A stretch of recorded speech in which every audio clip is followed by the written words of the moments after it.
This is Duke University.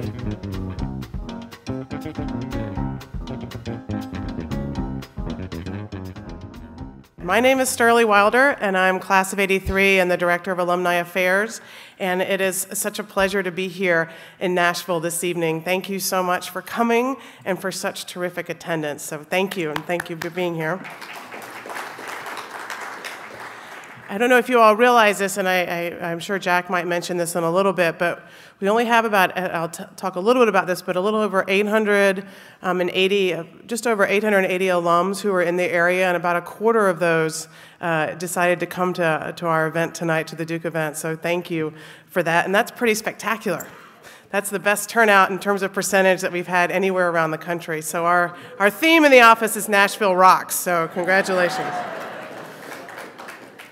We're really pleased also to have special guests tonight, President Richard Broadhead, as well as Dean Gregory Jones, the Dean of the Divinity School. And of course, we're enormously grateful to Barbara and Jack Bovender for their hosting of the event this evening and making it possible, so thank you.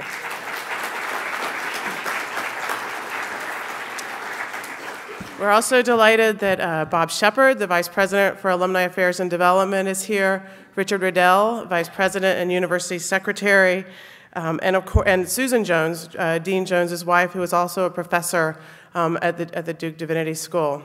And of course, we have to make note of Mike Schoenfeld, class of '84, who is now Duke's, yes, who is now Duke's Vice President for Public Affairs and not at Vanderbilt. So we are glad that he is home with us, where he should be. So, but it's nice to have him back in Nashville. So, what is the Duke idea? I'm sure you got your invitations and you were thinking about it and worrying about it, and I know you weren't, but like all good Dukies, we believe that you were pondering this. And so tonight is the 7th, if I counted correctly, Duke idea around the country. I can say around the world because we'll be in London later. And we started this event, this series in November in Boston with Blair Shepard, who's Dean of Duke's Fuqua School of Business.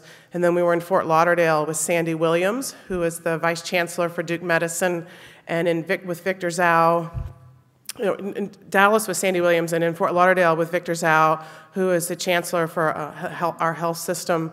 And then we went to New York, where we had a special treat, and we had 600, but again, not nearly the percentage of alums there, where we had Judy Woodruff, class of '68, and John Harwood, class of '78, both obviously very involved in media and journalism, and had a really exciting discussion about politics and the new medium for technology and impact of voters.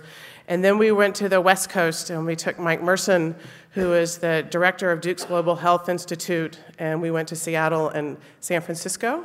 And now we are here, and we're delighted to be here in Nashville. And then we will be in Chicago in a few weeks, and London.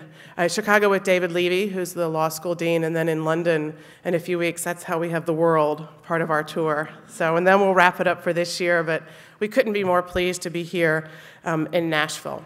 So I've told you a little bit about where we've been, but I haven't really talked to you about what the events are. And it's a little bit of a different spin on a traditional alumni event.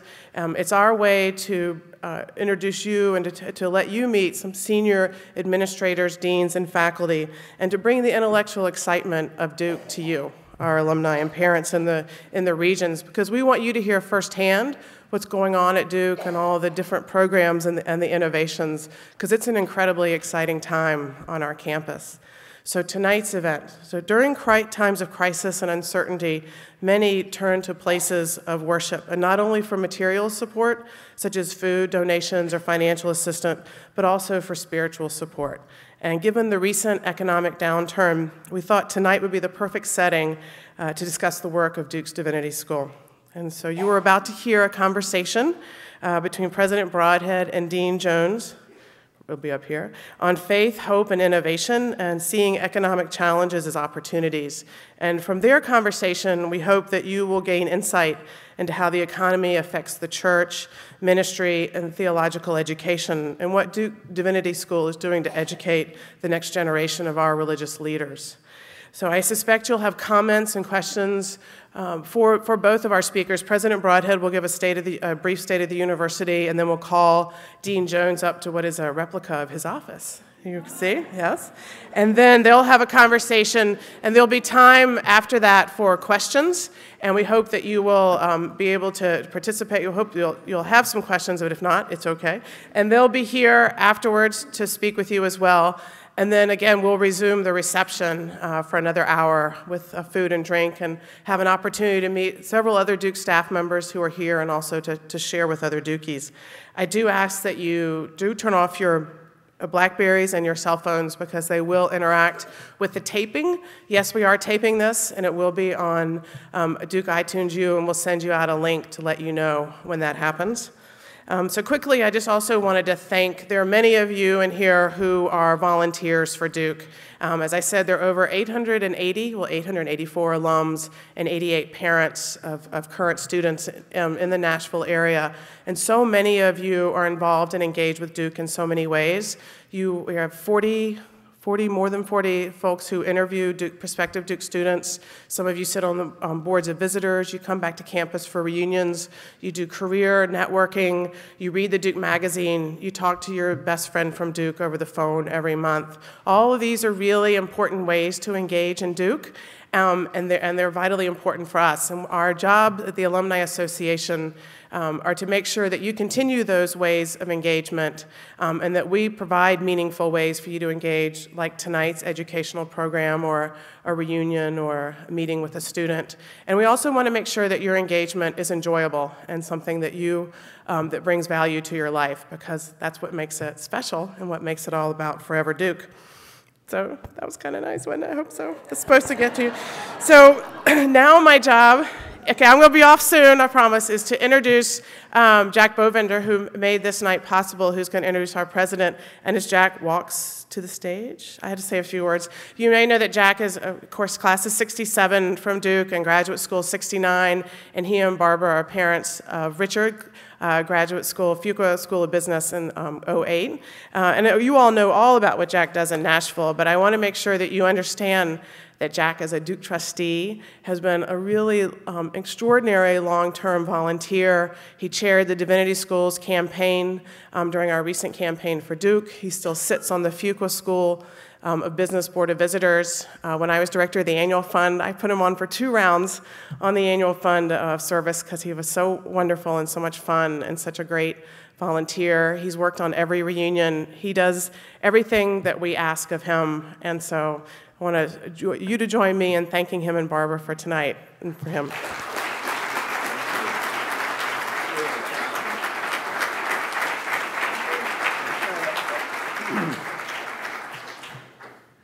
Well, good evening, everybody, and again, welcome to the Frist Center and to this wonderful program of Duke, the Duke Idea. I must say to you that I am living proof of the fact that when they invite someone to be a trustee at Duke, they don't go back and check their undergraduate transcripts.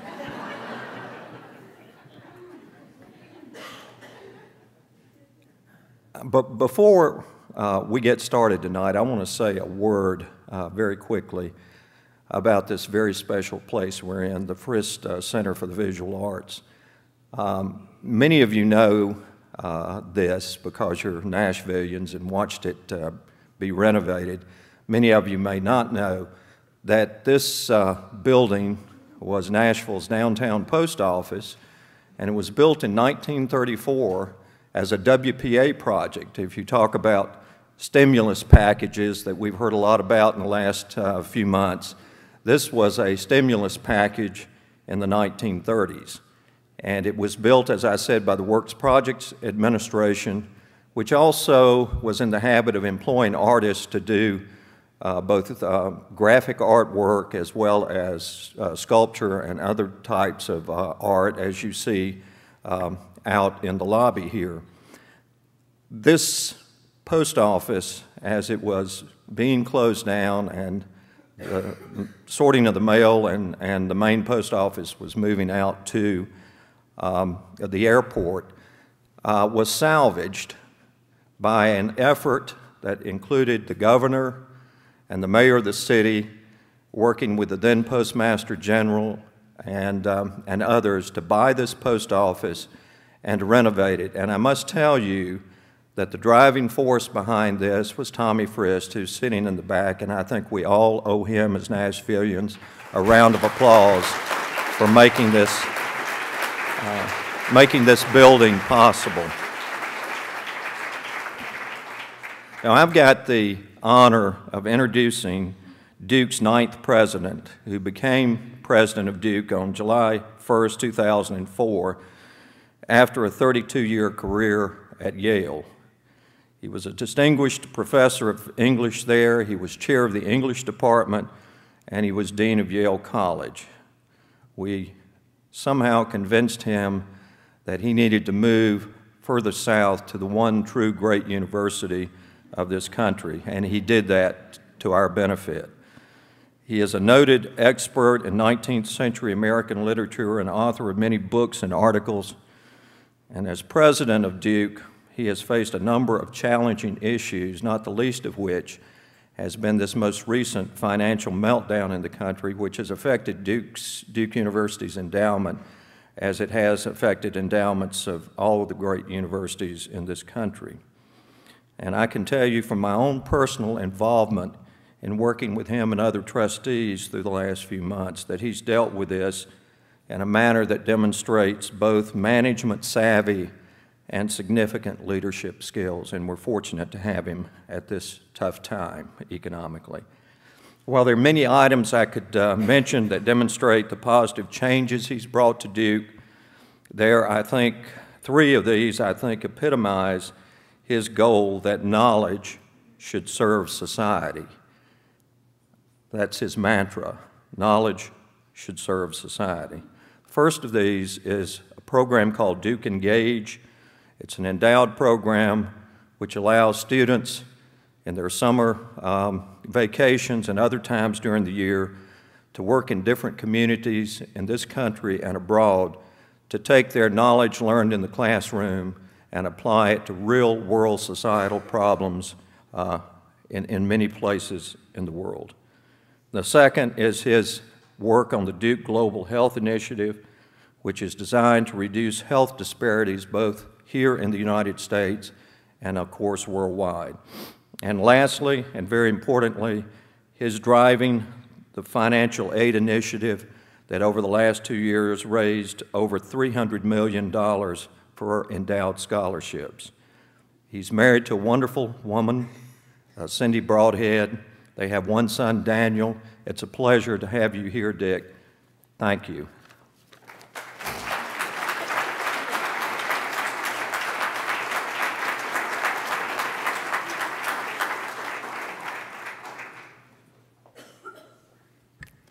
What a fantastic crowd. I'm opening in Nashville. When I used to come here, I actually did some scholarly research in Nashville about 15 years ago, and I used to go to a place, I believe it is called the Bluebird Cafe, where people went to be discovered. So now, of course, I'm hoping this might happen to me as I speak to you tonight. I also will offer my thanks to the Frist family. This is an incredible, I remember when this was a post office in the process of closing. Imagine it being in the process of reopening as the great kind of civic space it is. I think that's great. I offer my thanks to Sterling and her team. Sterling, you were great. You really were great. All that stuff about the percentages, that was great. And to Jack Bobender, I just want to say it is a little surprising to find he actually is in Nashville because based on the life I lead, you would assume he was always in Durham. You are there for every basketball game. You are there for every trustee meeting. You are there for everything else significant in the way of joy or trial that happens to the university. You have brought your extraordinary expertise and body of wisdom and experience to the advice of the university, and you always act as if it is your good fortune to be able to serve the university, for which I am most grateful.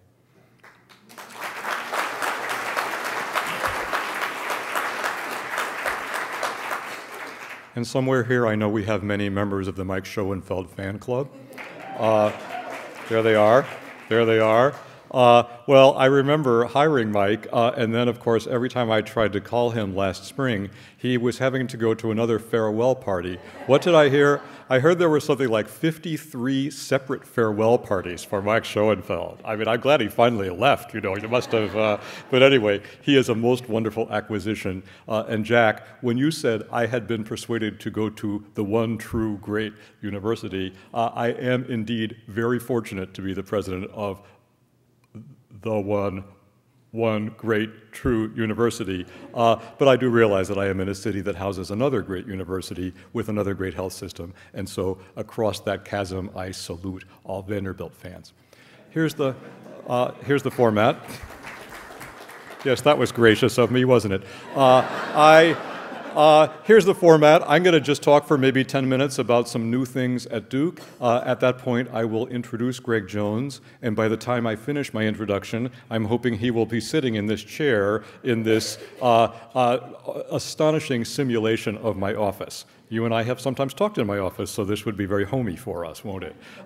Then I'm going to ask Greg some questions, just the sort of questions that would be interesting to see him try to answer. These have not been concerted, and then we'll throw it open for a little conversation with people on the floor, and then we'll all go out and eat some more and talk some more.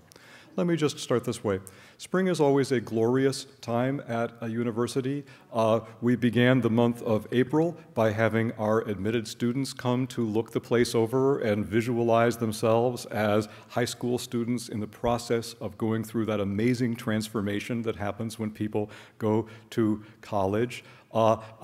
Shortly thereafter, my wife and I had a barbecue for the senior class, and then last week we had all the varsity athletes in the senior class to our house for dinner. You talk to these people one by one, they've all done such interesting things, such different things from one another, they're all off to do interesting things, and they're just all so poised and so intelligent, and you see the difference that 4 years makes at that time of life, and especially when you live it in the context of a great university. April also brings the reunions. We had almost 4,000 people on campus. The campus was comically beautiful. It was as if every dogwood in North Carolina was on a switch, such that we could turn them on just as people drove into their, I mean, people were just like in tears. It was so beautiful.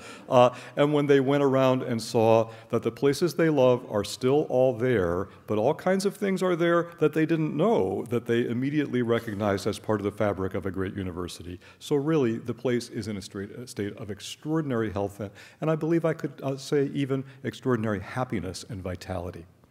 This has indeed been a challenging year for Duke, as for everyone in the entire world. It was fun having your endowment bring in 20 or 30% returns year after year. You know, you see those ads where it says, these are historical returns and do not guarantee future progress, but how easy it is to forget the truth of that. And so now we have had our endowment, which grew so rapidly through the years, has gone down, like everybody else's investments in the world, and the university has stepped up to the fact that we need to rebase the university on a smaller budget in future times. I wrote to you all about this, so I'm sure you know what I mean. This, I would say, on campus, this has been recognized as just the truth and something that we are facing with maturity and a sense of very good cooperation across the place. You know we did not give a raise this year to people who made over $50,000, though we did give one to people who made under $50,000. And I asked recently a group of Duke employees if they could guess how many complaints I received about that. Stop and reflect how extraordinarily easy it is in the days of the internet to register a complaint with the president. I have not heard a single peep about this. I think people just recognize that's a reasonable step to take in dealing with an undeniable challenge. So we'll deal with these things, and I just want to say a couple things as you think about Duke facing the challenges that all our families and institutions are facing in their own way. One is this: If you had to be in any industry at this time, being in the higher education industry with a great nationally famous hospital attached to you, those are probably about as good a business proposition as you could have at this time. The American Research University is still the wonder of the world. No one is saying you can outsource this process easily elsewhere. People continue to come from all over the globe to get that special value of education you can get in a handful of great American universities. We saw our undergraduate applications go up almost 4,000 in 1 year this year. So let's just say the market is not softening by any appearance for the Duke product. When the president revealed his budget priorities, they tried to create short-term stimulus that will create building the foundations for long-term economic development. And the areas he highlighted were what? Healthcare, environment, energy, and getting more people have more quality higher education to train the workforce of tomorrow. Well, guess what? All of those are things we do. So our core business will become more and not less valuable as the world evolves. I'd say secondly, and if you've been to campus recently, I think you know this, Duke used a period of extraordinary resources in a way that was not wasteful. Instead, we used those resources to make additions to the university that have strengthened us in permanent ways. Duke used to have an art museum. I never heard of anybody getting off I-95 to drive to it. You know, there's the grades in the Michelin Guide, worth the voyage, worth the detour, you know, there it was. Anyway, 3 years ago, we opened the Nasher Museum. This fall, we hosted the exhibit of El Greco to Velázquez, identified by Time magazine as one of the top 3 art exhibits in America a while ago. If we hadn't built the Nasher, we would not have had exhibits like that. But we did, and now you don't need to build a museum every year. We used a time of resources to add a permanent strength to the university. We built labs in engineering, in medical research, for basic sciences, and those enabled us to draw a caliber of scholar-teacher that is what guarantees the long-term strength of a great university. You may know, or maybe you saw, maybe we mailed you this news. Excuse me. There's an award that's only given every 50 years with the name of Charles Darwin attached to it for the person who's made the most important discoveries in evolutionary biology in a 50-year period. Imagine if the Academy Award were given every 50 years. The person who won it this time around is a Duke faculty member, also a fabulous teacher, a person we could not have hired had we not built a building like the French Science Center that we built with the gift given to us by Melinda Gates. When I think of other things that we've done at this time, certainly I would have to put at the top of the list the financial aid initiative. You mentioned it, Jack, but I'll just mention it again. 3 years ago, we identified as the goal to raise endowment support, that's to say permanent support, all-weather support for financial aid. Duke admits students without regard to their family's ability to pay. That means we look, and if you have the qualifications to be our student, we will welcome you, and if your family can afford it, they should pay for it, and if they can't, we will help you find the means to come. But now we set out, we raised $300 million, and now we are in a position to honor that essential commitment as we continue to go forward. So first I'm saying that we're in a good industry for a tough time. Second, I'm saying we've strengthened ourselves through what we've done in recent years. The third thing that I would say is, and you know, you all know Duke, and so you know the truth of this. Duke never was about having tons of resources. Duke was always about having ingenious ideas. Duke is the upstart university. It's the great came out of nowhere university. It was all about having ideas, doing things you could do that more traditional schools couldn't do so easily, getting out in front of certain fields. After all, in my office, I have the letter from President Few to James B. Duke from the early 1920s. President Few, recovering from pneumonia or the flu, wrote a nervy letter saying, I got a little school here, and you know, I've got a bright idea of what it could turn into if you were to write me a check for, say, $40 million. And you know what? It was one thing to put up the money, but somebody had to have the idea that Trinity College could become Duke for that to work. And it seems to me this is just ingrained in the history of the place. It's a place that got out to where it is by having ideas and the entrepreneurial sense and the innovative sense to make these things happen. And I would like to say that tough times are just the time when that kind of virtue would be able to pay the highest dividends, it seems to me. And I want to say that even if we don't have as much money next year as we did last year, we will still use what means we have to evolve in important new directions, not just to pursue fashion, but to find better and better ways to pursue our underlying mission and goal. I just say one or two things, and then I'll call up Greg to talk about this more fully. When we talk about the evolution of the university, you have to ask yourself the question, what are universities for? What is the world going to ask of higher education 10, 15, 20 years from now? And I think the answer will be somewhat different from what it has been in the past. The received colleges and universities of the world are based on a model of specialization. They're based on the model of breaking all the subjects off from one another. So over here we have economics, and over here we have psychology, as if economics had no psychological dimension attached to it. And over here we have history, as if economics didn't have a history attached to it. And then over here you have law, and over here you have business, and over here you have medicine. It's very familiar at school, as all of us grew up with it, it seems to me. But we already live in a world where none of the important problems that we face can be correctly analyzed, let alone solved, with the skills available through one discipline alone. We're going to live in a world where smart people are going to need to be able to bring together bodies of knowledge in unexpected ways to create opportunities and solutions around them. And this is the kind of thing we have been working at in recent years. When we think about health issues going forward, around the world, of course, in the day of swine flu, we are well aware how international disease is. We live in a world where there are still all the diseases of poverty carried by the poor populations of the globe, but where some places that used to be places of great backwardness now have both the diseases of poverty and the diseases of prosperity.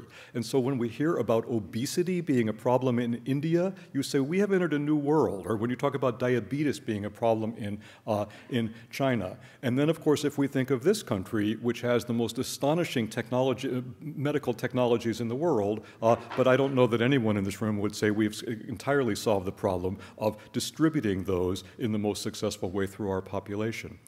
But the problems of health that we face, they are medical and biomedical problems, but they aren't only that. They're also problems of management, they're problems of distribution, they're problems of policy, problems of economic, problems of culture, problems of ethics. And so when we created the Global Health Institute at Duke, the point is it wasn't a department of our medical school. Instead, it's a bridging thing that brings our engineers, our lawyers, our business people, our doctors, our nurses, and indeed our divinity people together so that each of them can bring the piece of the puzzle they've got to help create the picture none of them could paint entirely by themselves.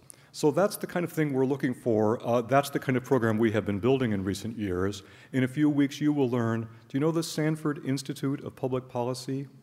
This is widely known as one of the top 10 public policy institutes in America. It's at Duke. A perfect Duke story. Terry Sanford had the idea of creating this. Well, there was no precedent for it at Duke, and not everyone welcomed the idea, but it was created and instantly became part of the place. Public policy is great at Duke because it provides the place where theory and practice can be brought together, where people can bring, for instance, in the environmental field, you can bring science and policy, science and economics and law and policy together in one place. You will be hearing in a few weeks that we are about to elevate the Sanford Institute into a full-fledged school of public policy, and that's the kind of innovation that we can carry forward at this time that'll help us realize the new model of a world in which people learn different skills and how to bring them together instead of to drive deep divisions between them. The final thing I'd say is we don't want this just to be for our faculty. We want to devise a world in which our students are learning to animate their education, to take it out of the classroom, to learn that the reason you study things in classrooms isn't to get good grades, but so that you'll have something in your mind you can bring out into the world of actual human challenges and see if you can help become a contributor to the solution of those challenges. Jack mentioned the program we created called Duke Engage. It's now 2 years old. This summer we will have 400 students at Duke's expense working in many of the cities and counties of this country and in 10 or 12 countries around the world. The idea is this.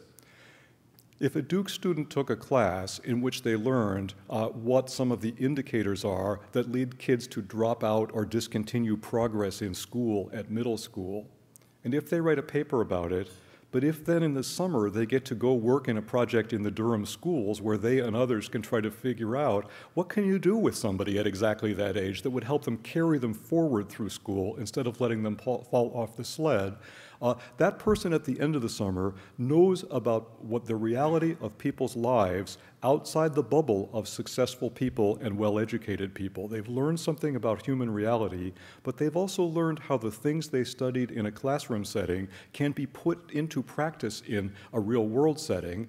They've learned their own powers as possible actors in face of social problems. And often students also learn that they need to know new things, that they learn what they don't know, and then they come back to us and have a whole different sense of the way they choose their courses.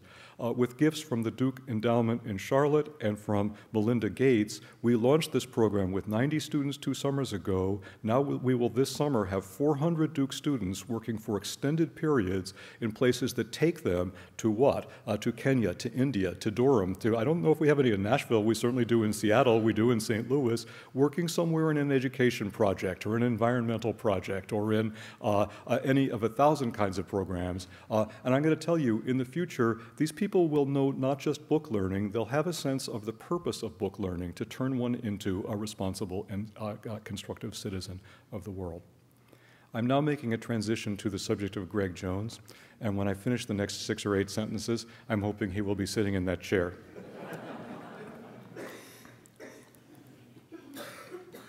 But I'll ignore you. You might have already gathered that Greg Jones is the Dean of the Divinity School at Duke. He is a dyed-in-the-wool or double-dyed or triple-dyed Dookie. He has a divinity degree from Duke. He has a PhD from Duke. He has a dad who was at Duke. His dad was the dean of the Divinity School. He has a wife who's at Duke. She has a degree from Duke. They have 2 kids who are at Duke. You get the concept.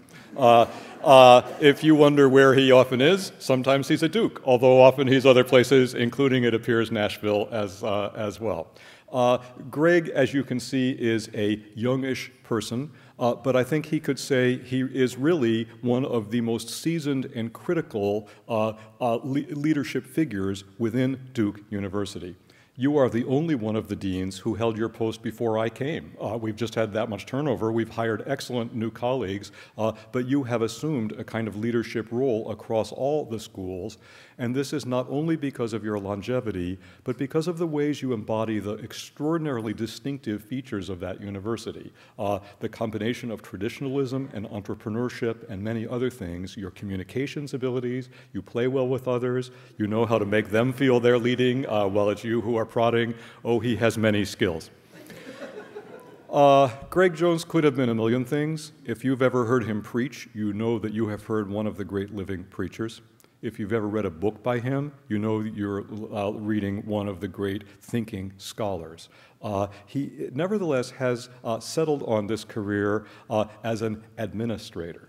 Right? And I'll be interested to ask you how that became your vocation in a little while. But I will just say, as the Dean of the Divinity School, he has made it strong in every traditional aspiration of a divinity school, in the training of pastors, in the training of preachers, in the training of community builders, social justice work, all those things. At the same time, you have been just the kind of innovator I have been describing. It says here, faith, hope, innovation. How could you have written that in that? What must these people think? Next, they're going to think I'm going to say the greatest of these is innovation. But I will say, Although I wouldn't have put it third on the list there, he is an innovator in a very special sense. Come back to the Divinity School if you haven't seen it in 10 years, and you will discover it has doubled in size. It has an exquisite and highly functional new building that contains the Goodson Chapel, probably the most beautiful piece of ecclesiastical architecture built in America in what shall we say, the last 60 years? Since Duke Chapel, maybe, right? Okay. In addition, you have found funding around the country to create leadership programs for pastors and people of faith. You yourself have led seminars in countless cities, including this one, and I know that many of your and Susan's admirers are here with us tonight. You have created reconciliation programs linking Duke and the Methodist Church with churches, especially in Africa. I often see you coming home from Rwanda when you're not coming home from Nashville, or I see you coming home from South Africa, and didn't I see you coming home from Uganda once upon a time? Your scholarly interest is in the phenomenon of forgiveness and reconciliation. If you come to the new Divinity building, there is a striking sculpture of the prodigal son, but the fact that you take this out into troubled places and try to become a force promoting the understanding of reconciliation, that's just you. In addition, and this is what is so extraordinarily Dukish about him to me, you have found ways to make the Divinity School the natural partner of the business school. You have found ways to make the Divinity School the natural partner of the medical school. I promise you, many forms of reconciliation are easier to achieve in the world than the feats I have just described. I'm going to ask you a little bit about this later on, but you have found a way, without in any way diminishing or deviating from the mission of a Divinity School, to discover true common causes among the schools and bring people together into a whole. None of them could be there by themselves. I'm going to conclude my introduction by saying this: if this guy had nothing else to recommend him, you would want him in a position of leadership in a university, because he's probably the best read person at Duke. And if you ever want to talk to somebody who's just read something interesting and can tell you not just the name of it, but can really take you way down the elevator into the profundities of it, I suggest you call Greg Jones. Dean Greg Jones.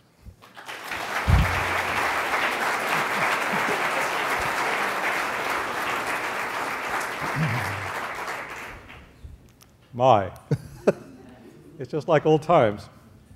You know what's so funny about this office? I have a window. My office has two chairs just like this, right? Mm-hmm. And there is also a window just like this. And outside it are Gothic buildings, but not that building. We should have put the Divinity School up there today. Greg, I have a million things I could ask you, but I'll just start with this one. You are associated with a line of work that takes seriously the idea that of the distinction between a career and a vocation. You could have had a vocation as a pastor. You could have had a vocation, and you do. You could have had a vocation in the church hierarchy. You could have had a vocation only as a scholar. Instead, you've chosen to put them together in the particular way you do, with a kind of managerial or administrative anchor, and not just anywhere, but in a university setting. So why? I mean, what does that mean to you? Why is that the right place for you? Well, thank you for that very nice introduction. It's all downhill from here. As soon as I open my mouth. That's up to you. When, well, as you described my father, my grandfather, great-grandfather, my wife, nephew is graduating from Duke Divinity School this spring. Ministry is our family business. I understand. And I spent a fair amount of time trying to run from it. So I actually went to business school when I finished my undergraduate work, and it was in a statistics class that I realized that I probably wasn't going to head down the, it was about how many tires had to be defective in a sample to send them back, and I thought, this is not me. And so I switched over to the public policy side. But what really grabbed me then, and continues to grab me, is the nature of institutions and what makes them be life-giving. And I still had this tug and this sense that God was calling me to the ministry. But temperamentally, I'm a builder. I like to create things, and was drawn to that, and kept realizing that many of the great universities in the United States, both universities and colleges, were founded by churches. Many of the important healthcare institutions, many of the important outreach programs in this country were founded by people of faith. And that both inspired me and motivated me and drew me into that work. My work on forgiveness was because I was struck by how often both people, communities, and institutions were undermined by division and brokenness. And that drew me into what I wanted to understand more deeply. And that kept leading me into new arenas. And ultimately, the invitation to come to Duke as Dean of the Divinity School was a remarkable convergence, a wonderful place that had been founded by people of faith a number of years earlier, an opportunity to train pastors who could be in one of the most amazing vocations that brings people together in communities across the generations in really extraordinary ways, but also could feed the desire to build and to develop new things and to bring people together in ways that make us all better. I have learned a lot from you about this idea of institutions, not just as existing structures, but as things that people have built to accomplish human ends. And therefore the idea that we can all be builders as well as users of institutions. But presumably there are lots of places you could have done that kind of work. So when Duke was first in question for you, what made Duke different from other places? Well, honestly, I mean, Greg, face the fact. You've lived your life in such a way as if you and this place have some mystical union. Well, it was the place that Susan and I met. Oh, wow. Which, you know, that was part of what helped us lure Mike Schoenfeld back to Duke. There's something about, you know, that's true. The Duke Gardens and walking on the Duke campus that is mystical. But honestly, or at least romantic. The struggle for me initially was that my father had died while serving as dean of the Divinity School. So when Duke first came into question, I thought maybe that's not the right place. But it was a place that had given great meaning to both Susan's and my lives. Susan was the one who asked the question, well, what if this is a vocational call from God? And I said, let's not get that into it because that messes up with career planning. But Duke has a wonderful invitation. The Divinity School is at the heart of the university. It is a place that invites and encourages interdisciplinary collaboration, and that was a great draw for me. But it was also a place where to be able to work with young people who are getting ready to go into the ministry, who have the same kind of passion and commitment and desire to make a difference, was an opportunity to be able to give back to people and to a community that had shaped me in extraordinary ways. Well, let me ask you about some of these partnerships.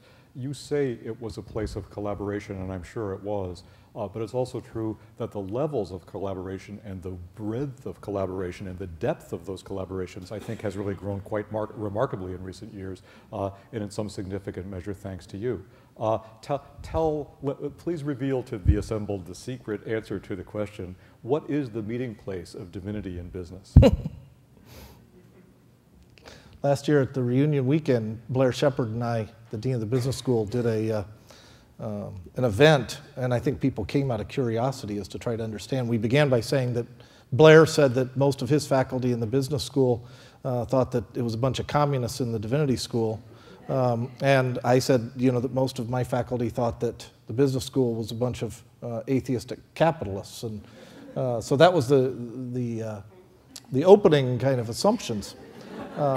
But the truth of the matter is Blair is, as you know, probably my closest colleague at the university. And it's because he's a builder and an imaginer as well, and asks really deep and big questions. And our conversations really focus around a burning passion of mine, which is the gap in leadership in the social sector. Some estimates say that there's going to be, over the next 10 years, a shortage of between 500,000 and 1 million leaders in the social sector, what many people would call nonprofit organizations. And there are no places that are really focusing around what does it mean to lead those. Now, many of those are faith-based organizations. My entire orientation prior to your presidency as a dean was being handed my set of keys and told, good luck. That's what happens to a lot of people who become pastors of large congregations. That's right. They become leaders of major, complicated social sector organizations, and there's nowhere that actually focuses on their leadership capacities. And this was a common passion of Blair's and mine, It found some focus in Africa, found focus in the US. I think we'd make a lot better progress if we quit talking just about profit and nonprofit institutions and talked about the deep human needs that organizations try to meet, and then figure out what's the best way to organize those. And that's been the context in which we found a lot of overlap and synergy between faculty in the Divinity School and faculty in the Business School to cultivate the kinds of capacities that help to build institutions and enable us to address these needs in ways that have significant scale and scope. Well, we all know as we look back in American history, there was a time when people looked to the government to solve social problems. And then there was a time there was a powerful move in an opposite direction. And then we see the rise of not-for-profits. Of course, there were always not-for-profits, and as you say, certainly many of them faith-based. So I learned from you that the whole point is if not-for-profits are mostly managed by people who don't like the world of management or the world of business, there's going to be skills you don't have in that population. But how do you get people to discover they want them? I mean, you see what the cost of it is. It's not just that people might be responsible for organizations they don't know how to manage. There also might be actual opportunities, things they'd like to accomplish that you can't because you don't know how to mobilize the resources of an institution. No, that's absolutely right. An interesting book I read last fall called What Hath God Wrought was about American history 1815 to 1845, which I think is a very analogous period to our contemporary time. That was a time when lots of institutions were founded. It was a time of great transformation in transportation and communications in a variety of ways, but educational institutions were being founded, healthcare institutions were being founded. The anti-slavery movement was The anti-slavery movement was in that the same era. Women's movement was founded. It was a significant time of social change, but there was a deeper commitment to the importance of institutions as life-giving enterprises. And we've lost that in many ways. Greg Dees, one of the faculty members at the Fuqua School, and I had a conversation, and he said, you know, if you look over American history, many of the best transformations, particularly at scale and scope, have happened because people of faith organized them. If you think of Habitat for Humanity, you think of Salvation Army, you think of hospice movement, varieties of things, not to mention all the educational institutions. You could go across the Northeast from Boston to Syracuse to Northwestern to the University of Denver to USC. Across the South, you have Duke and Emory, Vanderbilt, SMU. Those are just the ones founded by Methodists. But Greg pointed out to me that in the last 25 years, faith-based organizations haven't had the same kind of nerve and same kind of imagination. And I think it's because we've lacked the management skills, the skills of mobilizing people and dreaming those kinds of big dreams about how that makes a difference. Many of the black churches in the United States have done that by necessity, and they have a kind of entrepreneurial spirit and know how to start 501c3s to meet the educational needs, the food needs, all kinds of needs of their own communities. We need to reclaim a lot of that spirit if we're going to be able to address the deep social challenges of this 21st century.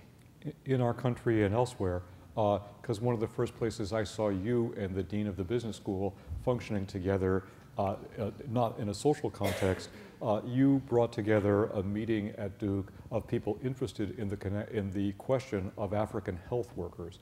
And it was from you that I learned the astonishing fact that Africa is thought to have 24% of the health burden of the world and 3% of the trained health personnel in the world. So the question arises, how are you going to get care to people? It's not just a question of mosquito nets, right? It's a question of actual people and the distributional skills that they have. And this was a place where a business school and a medical school and a divinity school had common cause. Say a little about it. Absolutely, and it was also the vehicle of the Global Health Institute, which you created, was really important as a meeting place for that. It's also the case that in sub-Saharan Africa, about somewhere between 40 and 70% of the health care that is available is delivered through faith communities. It's often in health clinics out in rural villages, and it's often, the pastor is often the most trusted arbiter of whether anything should be allowed to come in, whether a mosquito net or drugs or anything, anything else. And so part of what we wanted to work with was the ways in which the business school has developed custom education that knows how to do training in short-term interventions but they needed the kind of population that we have the contacts with the Catholic Medical Bureau in Rwanda, or the United Methodist Church in Rwanda, in Cote d'Ivoire, or Pentecostal groups in Rwanda that enable the relationship to be developed, because what we're really focused on is increasing both personal and institutional capacity, because you're wanting to engage in the kind of building of capacity that makes long-term change possible. If you just do short-term interventions, it's a short-term solution that isn't going to have lasting consequence. And working together on how to build that long-term institutional capacity is, I think, one of the great challenges, and one of those places where the business school can't do it alone, the divinity school can't do it alone, the Global Health Institute can't do it alone, but when all of us come together and struggle to learn how each other's vocabularies work and where each other's blind spots are, then we can begin to create genuinely exciting new innovations. Well, for me, this was a big education to watch it, because the whole point was, it wasn't like you were negotiating a friendship treaty between God and Mammon, or something like that. The whole point was you were addressing a problem where actually you couldn't solve it only with faith-based coalitions, because they need some education that brings knowledge that isn't currently available. But the business school can't solve it either, because you have the networks and you have the people in place who can actually help to provide the service at the other end. So there was a reality of mutual interest that for me was just a revelation. Yeah. Since you're on the subject of Africa, I can reveal to you where I came up with the title and help to absolve myself of the burden of having forgotten love, which I will tell you, Susan. Oh, are you the one who came up with this title? I did, and when Susan found out about it, I didn't ask her in advance, and she said, "You did what?" So you had the same reaction that the greatest of these is innovation.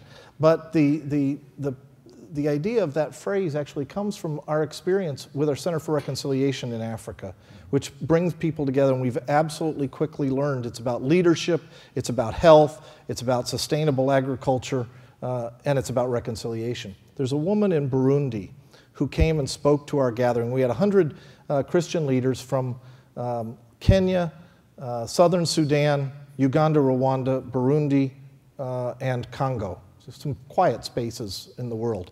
And they came to focus around overcoming tribal conflict. And a woman came there to speak to our gathering named Maggie. Maggie is a Burundian woman who, in the midst of the civil war in Burundi, had people who the militia came, tied her up, stripped her naked, made her watch as 70 of her family members and villagers were massacred. She then was miraculously let go. She went and found 7 adopted children. She's never married, never had her own children, but she had 7 adopted children that were hiding in the sacristy of the church. She then paid the militia $11,000 to get 25 more children. So she now had 32 children that were becoming her own. And she said, "We've got to rebuild the village." And so what she did was she built homes for the kids. She then started a school. She started microfinance. She built a health clinic. Then she built a swimming pool over the ground where the massacre had occurred, because she wanted the children to be cleansed by swimming of the imagination of the violence and begin to envision a different way. She then talked some people in Paris into funding a movie theater, because she wanted the kids to envision life about joy and not just survival. In fact, the militia, some of them tried to come to the movie theater, so she put out a sign that said no AK-47s if they wanted to come to the movies. When she was interviewed at our gathering at the Center for Reconciliation about why she did all this, she talked about it in terms of her belief that God transcended Hutus and Tutsis. And then she said this. She said, "Love made me an inventor." And I think that's a wonderful image of what happens when people of faith catch hold of a vision of what can be, not bound by the brokenness of the past, but a vision of shalom, of reconciliation, and what that means. And that's the kind of innovation that it's not just making stuff up. It's not just doing new things for the sake of doing things. Exactly. But it's doing things that meet fundamental human needs in ways that draw people together and are a source of unbelievable inspiration. She's now educated, they think, somewhere around 30,000 children over the last 8 years. Incredible. Whoa. Let me turn it a little in a different direction. We live in this country now in a time with all this economic dislocation taking place in the past and for all we know in the future, because of course it's a time of significant uncertainty. What do you see coming toward us in the future of our own culture in terms of religion or the byproducts of religion, the way you've been describing it? You know, depressions, recessions have been times of great creativity in history, and they have also been times associated with polarization, and very ugly sentiments, things of that. I think this is a time myself. I mentioned earlier the early 1800s in the United States. I think that that's an analogous time because in many respects, I don't think this is primarily an economic challenge. I think the economic challenges are symptoms of much deeper cultural challenges and transformations going on in American culture and in the world. And if we think that it's only about managing the economic downturn and figuring out how we're going to cope till endowments start generating better returns, we're both going to misdiagnose the situation and also miss a significant opportunity. I think it's not incidental that the cornerstone of Duke Chapel has the date 1930. That was not exactly a propitious time to start building West Campus. If you look at many, I was privileged to give the keynote address at Valparaiso University's sesquicentennial gathering celebration in February. That means it was founded in 1859, not a propitious time. And yet it was a time of great innovation and creativity. It could be a time of unbelievable polarization and destructiveness. There are all the seeds there because we have a culture that has become content with individualism and with the denial of those bonds which draw us together. And if we let those fester and become the source, then it can become highly destructive. We see that in varieties of settings and on varieties of issues. But when we focus on the larger questions and the larger purposes, when we think about the intersections of how faith communities can be about education and health and sustainable agriculture, and in this, I've learned from our students' work in Africa, we have much to learn about how to do education well from what you see happening in the developing world, where out of necessity, they're bringing the issues together and focused around how are we going to deal with these questions, because some of the best indicators of whether you have healthy populations for children in age 5 in Ecuador is the education of the mother. It's access to clean water. Of course. We need to be wrestling with those sorts of questions. The good news, and one of the reasons why I am excited to continue to serve at Duke, particularly under your leadership, is that you're fostering a context of asking those kinds of questions across the schools, and focus on knowledge at the service of society is the only way in which higher education as well as religion is actually going to be life-giving rather than fragmenting or isolating. Well, let me ask you one last, and then we'll take a few questions from the floor, and then we'll go and people can come up to both of us by themselves.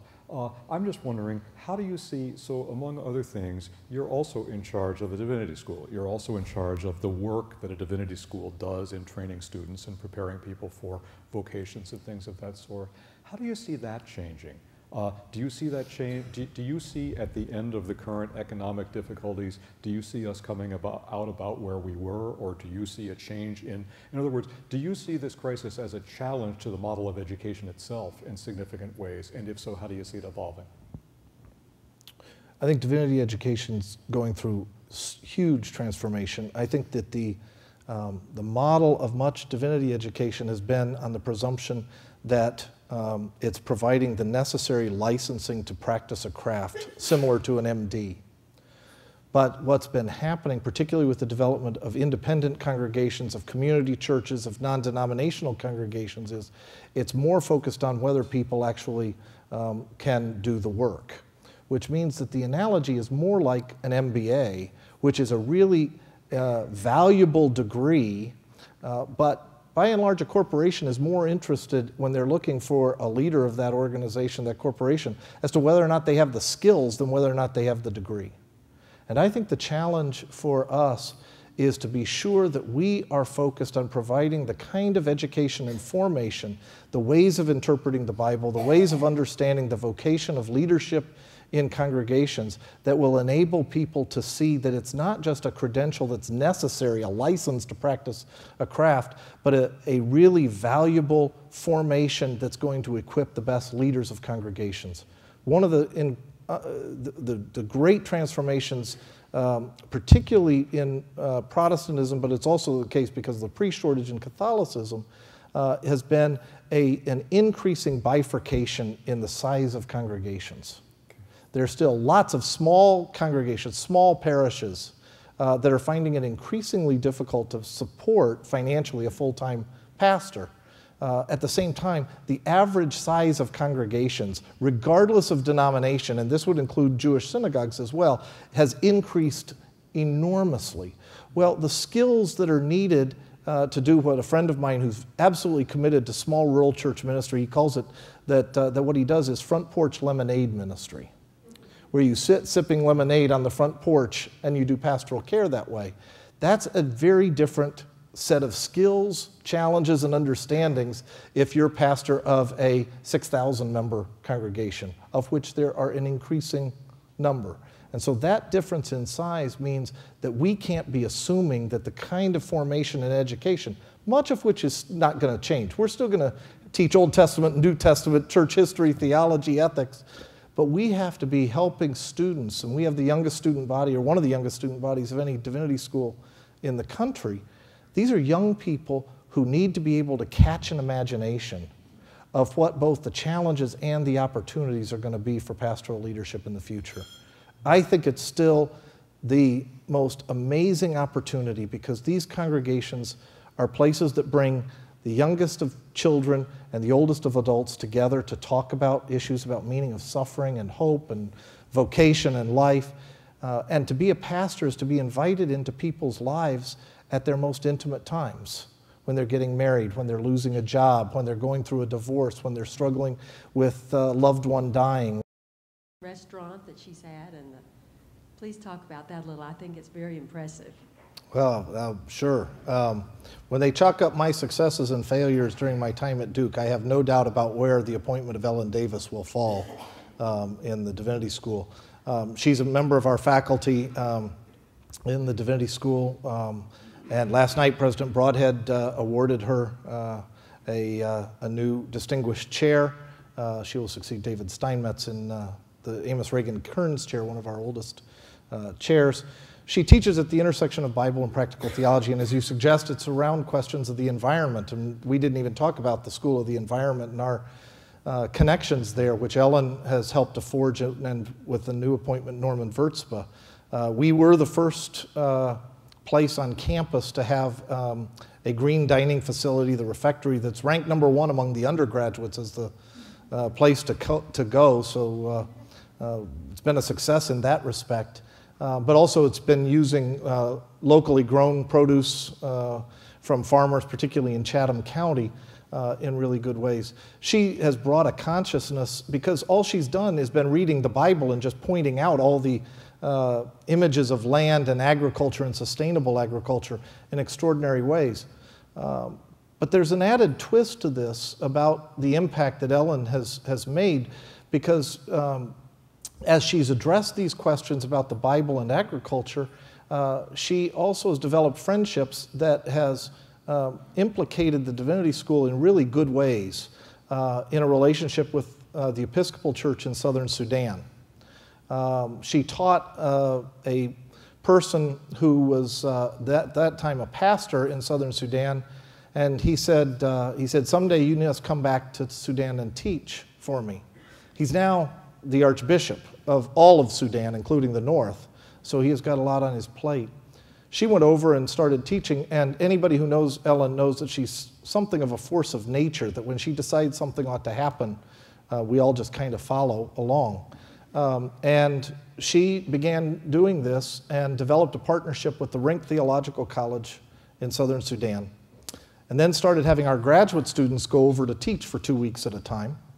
And interestingly, the first subject they wanted taught was Hebrew and Greek. They said, we're multilingual, we'd rather translate the Bible from Hebrew and Greek than from English or Arabic.